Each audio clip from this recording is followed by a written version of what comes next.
রজব মাসের আমল সম্পর্কে জানতে চাই। রজব মাস শুরু হয়েছে। এটি রমাদানের আগমনী বার্তা বাহক মাস। রমাদানের ক্ষণ গণনা শুরু হয়ে যায় সাধারণত রজব মাসের শুরু থেকেই। সেই দৃষ্টিকোণ থেকে একটি গুরুত্বপূর্ণ এবং তাৎপর্যপূর্ণ মাস। আর রজব মাসের আলাদা একটা তাৎপর্যের বিষয় হলো এটি সম্মানিত ৪ মাসের এক মাস।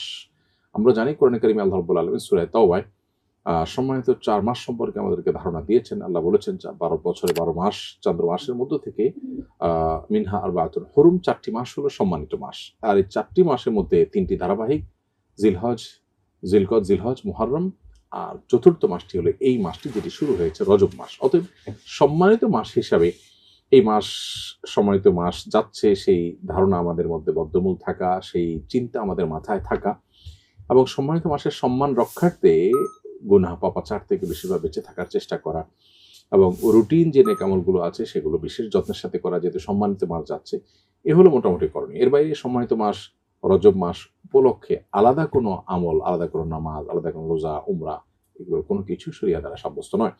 উমরা রজবিয়া বা রজব মাসের উমরা বা রজব মাসের নফল নামাজ, নফল রোজা এরকম অনেক কিছু আমাদের সমাজে প্রচলিত আছে, এগুলোর কোনোটির কোনো ভিত্তি নেই। অর্থাৎ এক কথায় রজব মাসকে কেন্দ্র করে স্পেসিফিক বা সুনির্দিষ্ট কোনো আমল কোরআন বা বিশুদ্ধ কোন হাদিস দ্বারা সাব্যস্ত হয়নি। তবে সম্মানিত মাস হিসাবে এই মাসের প্রতি সম্মান প্রদর্শন সেটি এই মাসে পাপাচার না করার মধ্য দিয়ে আমাদের করতে হবে। আল্লাহ বলেছেন যালিকা দীনুল কাইয়্যিম ফালা তাজলিমু ফীহিন্না আনফুসাকুম। সম্মানিত মাসগুলোতে তোমরা গুনাহ এবং পাপাচারের মাধ্যমে নিজেদের প্রতি নিজেরা অবিচার করো না। অতএব আমাদের এই বিষয়টা খেয়াল রাখতে হবে। এর বাইরে আলাদা কোনো আমল নেই।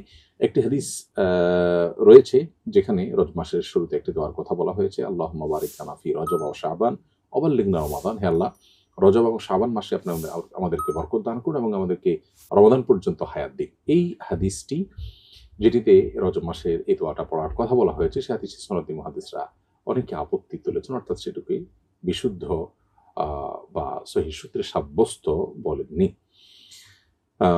অনেকের ক্ষেত্রে অনেকের মতে এটি আমলযোগ্য জাস্ট ফজিলতের বিষয় হওয়ার কারণে এটি পরিপূর্ণভাবে সহিহ সূত্রে সাব্যস্ত না হওয়া সত্ত্বেও এটার উপরে আমল করা যেতে পারে।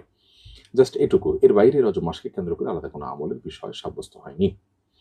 এরপরে প্রশ্ন হলো নামাজের সামনে দিয়ে অতিক্রমকারীকে নামাজরত অবস্থায় বাধা দেওয়ার পদ্ধতি কি?